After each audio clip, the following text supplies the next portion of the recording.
Bonjour à tous, je vous invite à vous abonner à cette chaîne, à aimer, à partager, à commenter ces vidéos, c'est très important. C'est une manière de nous soutenir. Merci à vous tous. Et ce matin, nous sommes avec François Bousquet. Bonjour François Bousquet. Bonjour Corentin. Vous êtes rédacteur en chef de la revue Éléments, directeur de la Nouvelle Librairie. On rappelle que la une d'Éléments est toujours disponible sur notamment le phénomène trans. Nous avions fait une table ronde à redécouvrir sur notre chaîne YouTube Ligne Droite. Et puis nous sommes avec Pierre Demeuse. Bonjour Pierre Demeuse. Bonjour. Vous êtes docteur en droit, essayiste, collaborateur à plusieurs revues historiques et doctrinales. Et puis vous êtes auteur de Histoire des hérésies aux éditions Trajectoire, Idées et doctrines de la contre-révolution. Et puis dernièrement de La famille en question, ancrage personnel et résistance communautaire aux éditions La Nouvelle Librairie. Et vous êtes avec nous ce matin pour nous parler de ce livre connu, Mes idées politiques, de Charles Maurras, que vous avez préfacé aux éditions La Nouvelle Librairie. Alors, je voulais revenir avec vous déjà, dans quel contexte Charles Maurras a écrit ce livre, donc Mes idées politiques. Maurras a écrit ce livre alors qu'il était en prison. Il est resté en prison d'octobre 1936 à mai 1937. Et pendant ce temps-là, alors qu'il était en prison, il a écrit 4 ouvrages différents, un article quotidien et des poésies. Donc vous voyez, il était quand même très actif en prison. Et il avait été mis en prison parce qu'il avait été accusé d'avoir cherché à tuer Léon Blum. Alors je ne reviendrai pas sur ces circonstances de l'accusation, mais il est évident que l'accuser d'avoir tenté de tuer Léon Blum était une absurdité à titre personnel. Bien au contraire, c'est des camelots du roi qui ont arraché Léon Blum aux mains des manifestants qui cherchaient à l'écharper. Donc, finalement, il a été acquitté, mais les œuvres qu'il avait écrites en prison sont restées. Donc ça, c'est donc Mes idées politiques, qui est donc un recueil de plusieurs textes avec plusieurs thèmes. On va en parler tous ensemble. Mais d'abord, je voulais revenir sur Charles Maurras, qui a été aujourd'hui, on a du mal à comprendre Charles Maurras. Il est classé à la fois comme un royaliste, comme un contre-révolutionnaire, comme un intellectuel d'extrême droite. Qui est véritablement Charles Maurras et comment on peut le classer idéologiquement ? Il est certain que Maurras ne refuse absolument pas la qualification de contre-révolutionnaire ni de royaliste.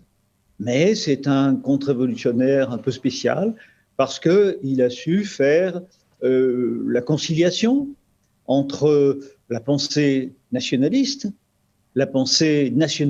révolutionnaire, même national-syndicaliste d'un certain point de vue, et la pensée traditionnaliste qu'on avait reçu de Maistre et de Bonald. Donc Maurras est un auteur qui se veut à la croisée de plusieurs courants, et en particulier du courant, un autre courant très important chez Maurras, qui est le régionalisme. Alors, donc Maurras est à la croisée de tous ces courants. Et justement, on va revenir sur son rapport donc, à la royauté, puis aussi cette accusation d'extrême droite qu'on lui donne de temps en temps. François Bousquet. Pas de temps en temps, malheureusement. Oui. Le point Godwin, on n'a pas le temps de s'asseoir que le point Godwin est atteint. Plutôt fréquemment, mais pas sur Radio Courtoisie en tout cas. Non, je sais bien. Pierre Demeuse, vous évoquiez la pluralité de la généalogie de la pensée de Maurras. Il y a également peut-être un peu de positivisme. Est-ce qu'on peut dire de lui qu'il est à la fois un moderne et un anti-moderne ? On peut le dire, effectivement. Il a reçu d'Auguste Comte un certain nombre de principes de méthode, mais il en a rejeté tout l'aspect messianique. C'est-à-dire que... la religion de l'humanité. Pardon ? Oui, la religion de l'humanité, cette idée d'une ère nouvelle, d'un homme nouveau, si vous voulez. Ça, il la rejette, et je dirais même qu'il s'en moque. Maurras se moque un peu d'Auguste Comte avec ces pseudo-prêtres de la nouvelle religion positiviste qui font des rites un peu bizarres. Ça, Maurras trouve que c'est de mauvais goût. Voilà. Et il est évidemment hostile à cette religion de l'humanité qui ne signifie rien. Mais en revanche, il applique les méthodes positivistes. Et d'ailleurs, le livre pour lequel j'ai fait la préface, Mes idées politiques, ne fait pas exception. La méthode positiviste est employée sans cesse et dans la progression de la pensée. Et c'est ce que Maurras appelle l'empirisme organisateur, ou je me trompe, hein? Alors, oui, c'est l'empirisme organisateur, si l'on veut. Il faut savoir que le mot empirisme organisateur, ce n'est pas Maurras qui l'a inventé. D'accord. Il a été inventé par un critique littéraire aujourd'hui bien oublié, qui s'appelait Sainte-Beuve. Et Sainte-Beuve était donc un journaliste, mais spécialisé dans la critique des auteurs. Sainte-Beuve était né, enfin il était né dans une famille républicaine, et il était plutôt républicain, et plutôt de gauche au départ. Et l'exercice de son métier de critique l'a amené à apprécier tout ce qui était l'esprit du grand siècle, la grande langue classique française, et à avoir un certain mépris pour le romantisme français, hein, qui est imprégné d'humanitarisme, de bons sentiments. Et l'empirisme organisateur, chez Maurras, eh bien, c'est donc l'acceptation de l'ensemble des courants. L'acceptation des courants, mais organisée par un but qui est le bien commun.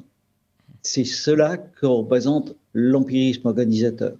C'est une méthode, essentiellement une méthode. Ce n'est pas une philosophie ontologique, c'est une méthode de pensée. Alors, dans ce livre, Mes idées politiques, Charles Maurras aborde plusieurs thèmes, plusieurs thématiques, et ça permet, donc ce livre, une vision panoramique de la pensée de Charles Maurras, et notamment la politique naturelle. Je voulais vous parler de ça. L'homme est un animal inachevé pour Charles Maurras, contrairement, donc, lui, il prend l'image du poussin, puis il y a aussi l'image de la girafe, par exemple, qui sort du ventre de sa mère, et puis qui directement n'a pas besoin finalement de ses parents, qui sait qu'il faut manger aux arbres les feuilles des arbres. Et alors lui, pour Charles Maurras, donc l'homme a besoin d'une matrice culturelle pour être autonome, et donc il a des devoirs vis-à-vis de la société qui lui permet de vivre. Bien sûr, mais c'est pas seulement des devoirs. Il a une dette. L'homme n'existe pas en dehors de la société. Ça, c'est une chose qui se trouve déjà chez Aristote, que saint Thomas d'Aquin a repris, et Maurras revient à ces réalités. Vous parliez de l'homme inachevé. Bien sûr, l'homme inachevé, c'est l'expression d'Arnold Gehlen, philosophe allemand du milieu du XXe siècle. L'homme est effectivement un animal inachevé car il a besoin de la société pour exister en tant que membre de l'espèce. Alors, je ne dis pas sur le plan surnaturel, pas sur le plan métaphysique, là c'est autre chose, mais sur le plan des qualités qui permettent d'être homme, il a besoin de la société. Gehlen disait il a besoin d'une gestation de 10 ans après sa naissance. Et ça, Maurras en est parfaitement conscient, mais Gehlen insiste très très longuement sur ces choses que Maurras considère que nous savons depuis Aristote et qu'il est inutile de discuter. Il va plutôt essayer dans son livre de montrer à quoi cela conduit. Alors, François Bousquet. Oui, c'est un morceau de bravoure, néanmoins, cette longue introduction à Mes idées politiques.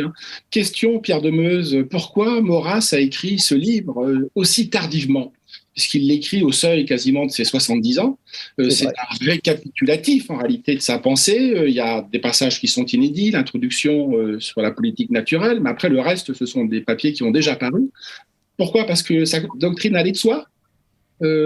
Attendre aussi longtemps pour la coucher sur du papier ? Alors, c'est l'idée de mettre toute sa doctrine en perspective, dans sa totalité, avait été proposé par Rachel Legras, qui était, qui d'ailleurs sous un pseudonyme, a contribué à la création de son dictionnaire politique et critique. En fait, si vous voulez, le problème, c'est que Maurras est un polémiste, c'est un journaliste. Il est très attentif à l'actualité au jour le jour, n'est-ce pas? Et donc, finalement, sa pensée peut ne pas être comprise. Elle peut se limiter à un certain nombre de points. Rachel Legras et d'autres personnes autour de Maurras lui ont proposé de remettre chaque chose dans sa dimension. Et c'est pourquoi, dans ce livre, Maurras examine point par point les étapes de sa démarche. C'est-à-dire que dans ce livre, nous voyons quelle est la conception que Maurras a de la société, quelle est la conception qu'il a de la tradition, quelle est la conception qu'il a des diverses formes de régime, quelle est sa conception de la France et de l'Europe, comment peut-on, quel est le régime optimal qui permet la survie et la prospérité de son pays.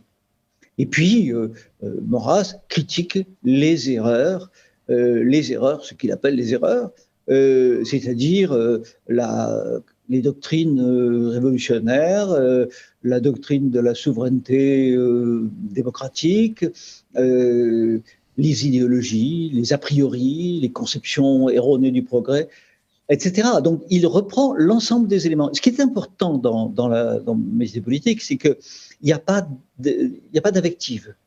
C'est un livre dans lequel tous les termes sont mesurés.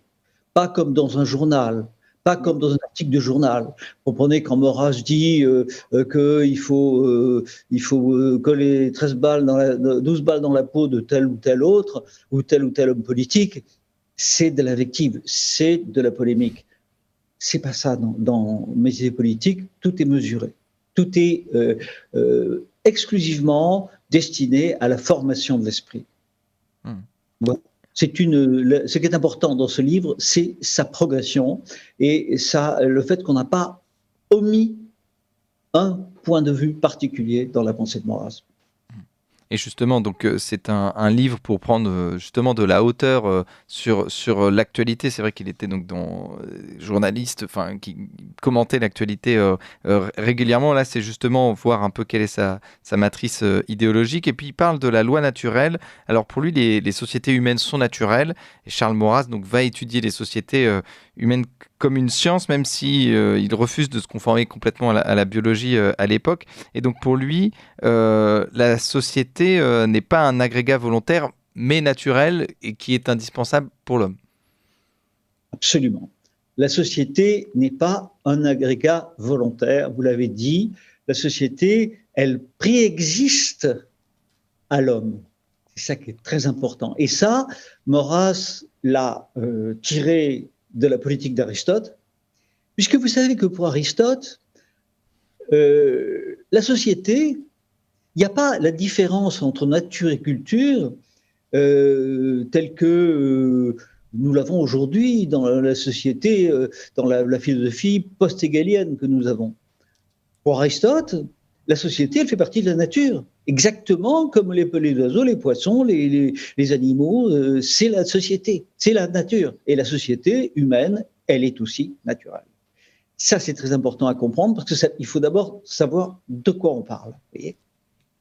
Et bien sûr, cette société, dans la mesure où elle contribue, elle est une condition absolue pour faire de nous des hommes, nous ne pourrons jamais lui rembourser ce qu'elle nous a donné.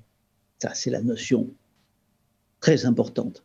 Donc cette idée qu'il faut avant tout formuler des droits, que l'homme doit d'abord formuler des droits, pour Maurras, comme pour Aristote et saint Thomas d'Aquin, est une absurdité.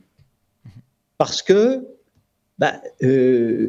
avant qu'il y ait des droits, il y a une appartenance on n'a pas à formuler et à défendre des droits vis-à-vis de ses parents.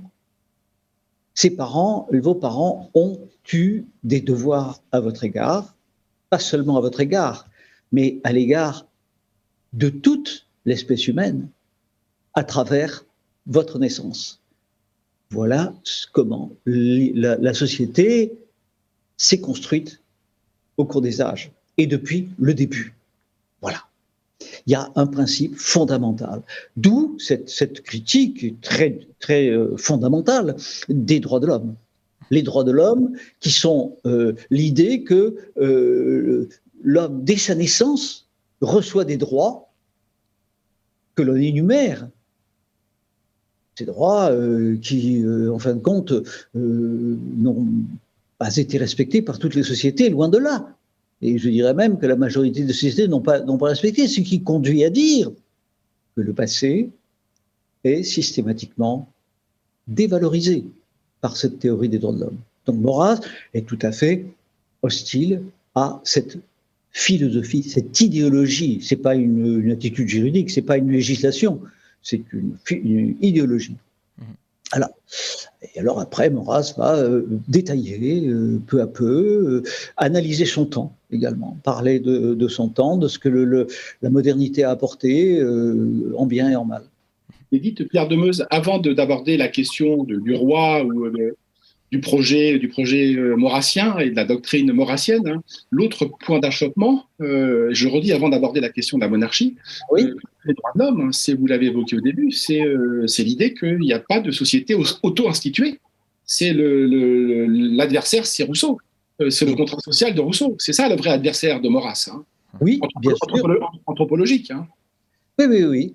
Maurras, évidemment, est très hostile à Rousseau. Il ne faut quand même pas oublier que Rousseau n'est pas arrivé le premier pour parler de droits et devoirs originaires de l'homme. Hein. Avant lui, il y avait Hobbes, et puis il y a eu les philosophes de l'école de Salamanque, qui également ont affirmé une théorie des droits.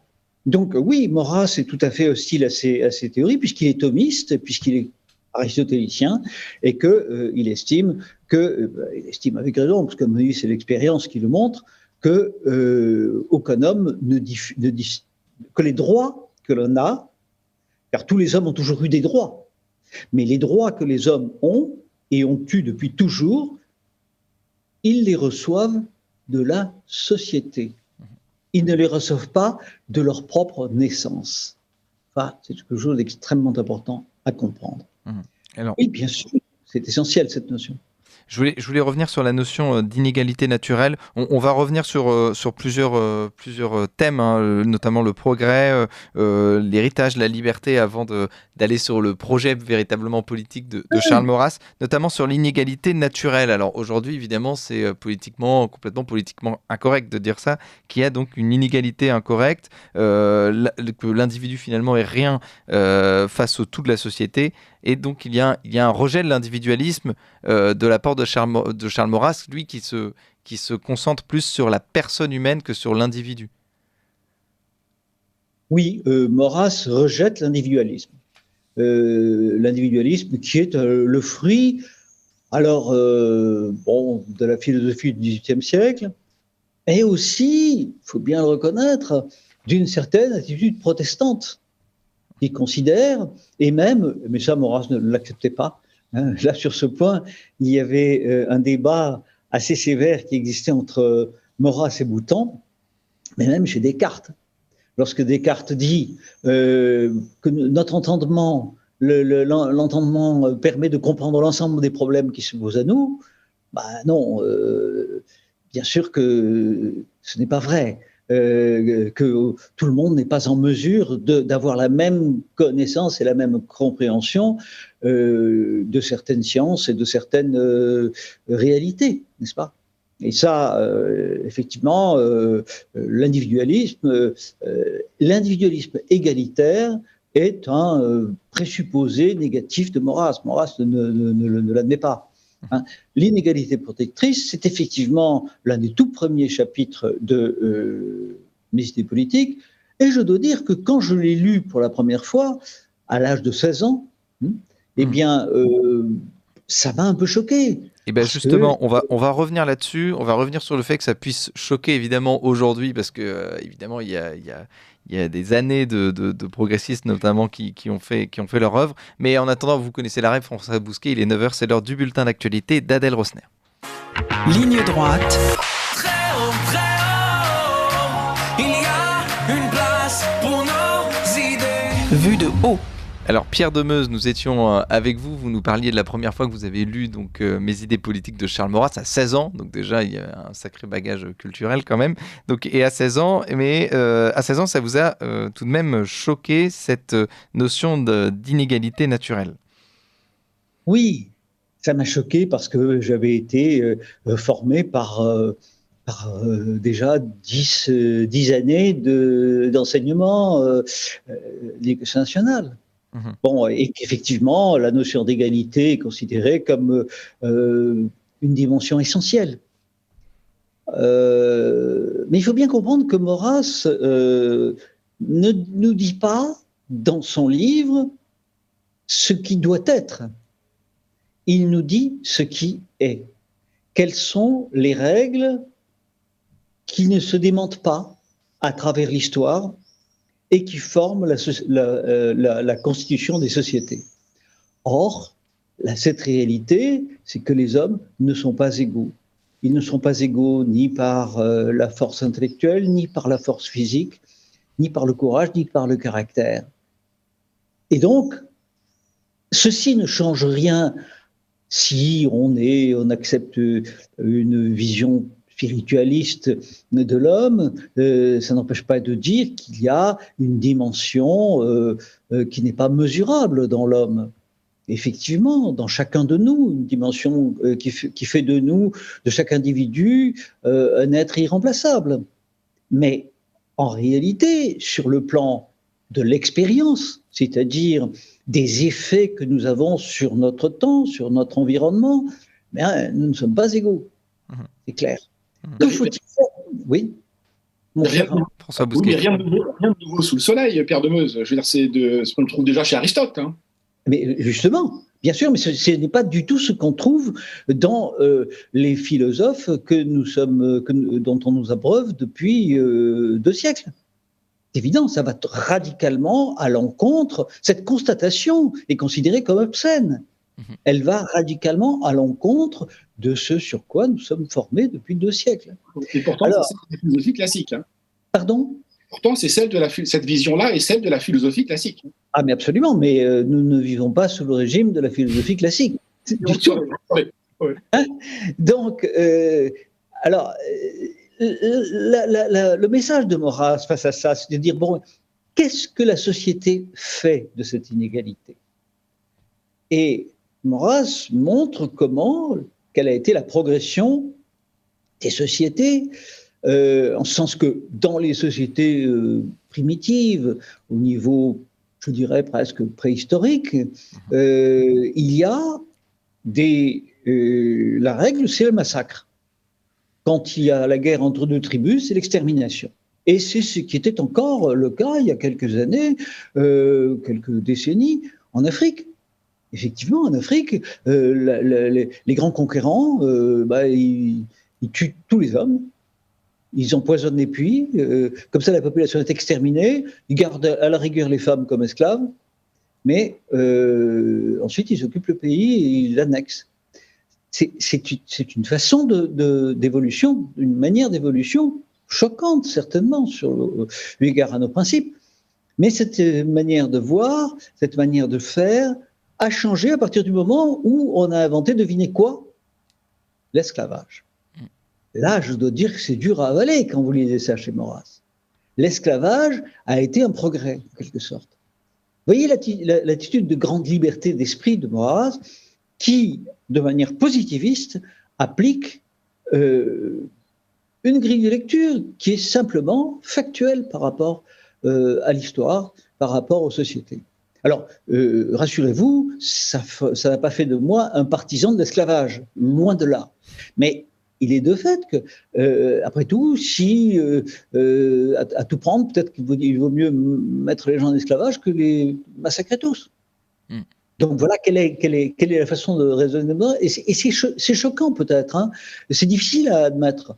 Mais je crois que quand on lit cette prose, eh bien, on finit par s'en trouver un peu purifié.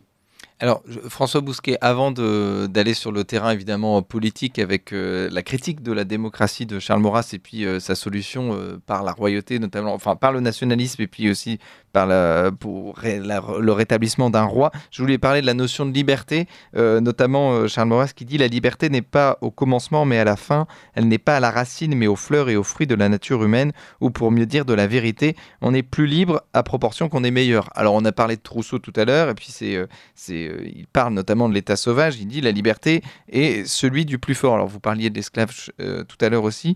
Donc finalement, la liberté pour Maurras, c'est quelque chose qui est à gagner et c'est pas quelque chose qui est au départ. Absolument.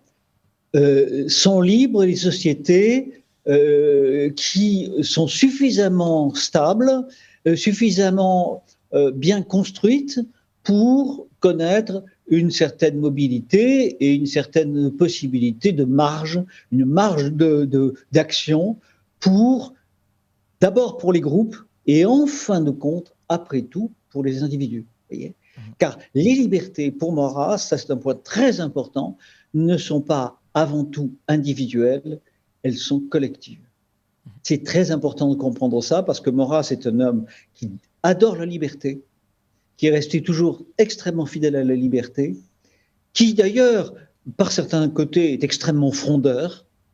Et cette attitude, il l'a en application et dans le respect de ce qui, des raisonnements dont il a bâti sa vie, et en particulier cette notion de tradition. Et il prend comme exemple la France de l'Ancien Régime, qu'il connaît un peu, et dans laquelle eh bien, chaque groupe local avait sa propre indépendance. C'est ce que Maurras appelait les républiques sous le roi.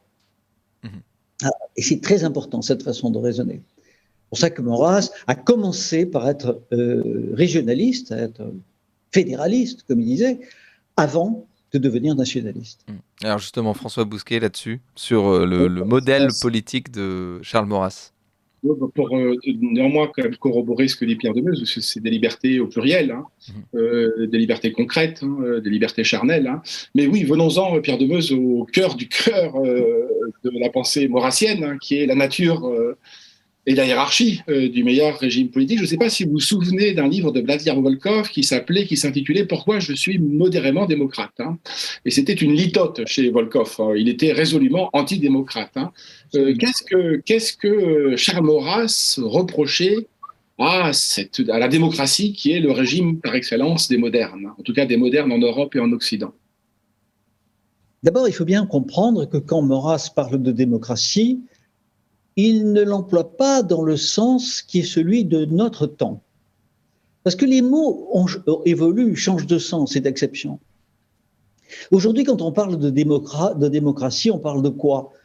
C'est un mélange de liberté d'expression, de liberté de mouvement, d'indifférence par rapport au sectarisme, etc. Et finalement, également la possibilité d'être représenté. C'est ça que l'on entend par démocratie. Vous savez, à l'époque de Maurras, la démocratie, c'était pas ça. La démocratie, elle reposait sur une notion essentielle qui était la souveraineté. C'est-à-dire que la démocratie, c'est une théorie selon laquelle la population d'un pays se gouverne elle-même. Ce que, au XVIIIe siècle, et au XIXe surtout, Bonald critiquait de façon tout à fait logique, en disant comment peut-on être à la fois et au même moment commandeur et commandé? On ne peut pas, c'est absolument impossible. Donc la démocratie, telle qu'elle se conçoit sur le plan purement idéologique, c'est-à-dire la notion de souveraineté des gouvernés, c'est une notion qui est très trompeuse. Et d'ailleurs, je signale que Rousseau, bien que sur bien des points on peut le critiquer, l'a bien montré.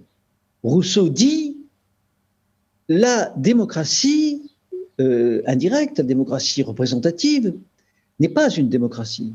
Parce que le peuple est libre seulement 1 minute, quelques secondes par décennie, au moment où il dépose le bulletin dans l'urne. Le reste du temps, il est dans les fers. Voilà ce que pensait Rousseau. Rousseau n'est pas si stupide. C'est un esprit systématique, mais pas stupide. Et Maurras conteste cette démocratie représentative qu'il estime le cache-sexe de forces réelles et inavouables. Je reviens au fait que Maurras est un positiviste. Maurras nous dit que derrière chaque idéologie qui justifie un régime, il y a une réalité inavouable. C'est là, en disant ça, Maurras se place un peu dans la même perspective que les philosophes du soupçon, Marx et Nietzsche, hein, puisqu'il dit, en réalité, toute démocratie n'est en réalité qu'une oligarchie. Et aujourd'hui, c'est particulièrement vrai, nous le savons tous. Donc, Maurras critique la démocratie parce qu'elle n'est pas ce qu'elle prétend être. Et parce qu'elle donne une image fausse, une mesure fausse de l'approbation par les gouvernés, et qu'elle se montre fondamentalement incapable de prendre les décisions qui s'imposent. En cas d'urgence, par exemple, et d'avoir une vision correcte et adaptée du bien commun. Voilà la critique que fait Maurras de la démocratie. Maintenant, ça ne veut pas dire du tout que Maurras est partisan d'une dictature qui refuse absolument toute représentation. Je pense que la représentation est utile. Il est bon qu'il y ait des représentants. Maurras le dit d'ailleurs 100 fois. Sous l'Ancien Régime, on votait très souvent. Il y avait bien plus d'élections qu'il y en a aujourd'hui. Donc la représentation est une bonne chose. Et il est bon qu'on s'intéresse au bien public. Et il faut qu'il y ait une autorité qui tranche en connaissance de cause et sans tenir compte des intérêts particuliers, mais uniquement en tenant compte du bien commun à long terme. Donc Maurras reproche à la démocratie parlementaire de ne pas être en mesure de calculer des effets d'une mesure sur le long terme et de travailler uniquement avec une seule perspective qui est celle des élections. Oui, justement, et donc on rappelle que Charles Maurras n'était pas pour que le peuple ne puisse pas s'exprimer, mais en tout cas critiquait le mode de scrutin de la démocratie. Et face à ça, face à la démocratie, notamment Charles Maurras, il a une idée de la nation qui est le nationalisme intégral, pour Charles Maurras, la nation est une représentation. Alors, est-ce que vous pouvez nous parler de cette solution qu'est le nationalisme intégral ? Oui. Alors, d'abord, je voudrais préciser une chose, c'est que ce mot de nationalisme intégral, c'est un mot qui est volontairement ambigu chez Maurras. Pourquoi ? D'abord parce que, a priori, quand on parle de nationalisme, de quelque chose qui est intégral, ça veut dire quelque chose qui est chimiquement pur, n'est-ce pas ? Le nationalisme, dans ce qu'il a de plus pur, de plus fondamental, le moins pollué par les concessions. Voilà l'idée qui sort de ce vocable. Et en même temps, il faut bien comprendre que lorsque Maurras a créé l'Action française, la majorité des participants n'étaient pas royalistes. La majorité, je dirais presque l'unanimité, était républicaine. Et il a peu à peu convaincu ses suivants d'adhérer à la monarchie.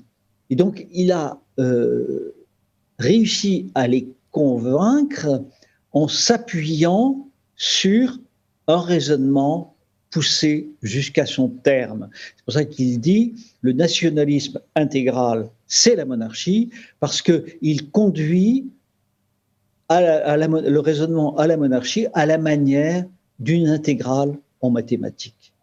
Voilà d'où vient ce mot. Il faut l'expliquer pour comprendre ce que ça signifie.